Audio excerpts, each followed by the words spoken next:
వెలిగించిన పొయ్యే నల్ల బంగారాన్ని చూపించింది. తెలంగాణలో తొలిసారి భద్రాద్రి కొత్తగూడెం జిల్లాలోని ఇల్లెందులో 1870 ప్రాంతంలో బొగ్గు నిల్వలు బయటపడ్డాయి.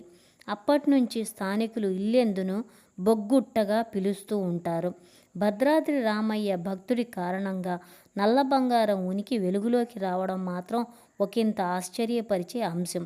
1870 ప్రాంతంలో ఓ కుటుంబం ఎడ్ల బండిపై భద్రాచలం రాములవారి గుడికి వెళ్తూ రాత్రి సమయంలో ఇల్లెందు మండలంలోని సింగరేణి పూసపల్లి గ్రామ సమీపంలో బస చేశారట. వంట చేసుకునేందుకు సిద్ధమై అక్కడ కనిపించిన నల్లటి రాళ్లను పోలిన వాటిని పొయ్యిగా అమర్చారు.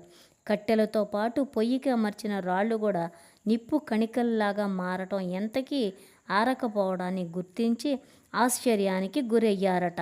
ఈ విషయం ఆలస్యంగా తెలుసుకున్న బ్రిటిష్ అధికారి William king Hyderabad Deccan company limited ద్వారా 1889లో అక్కడ బొగ్గు తవ్వకాలు మొదలుపెట్టారు.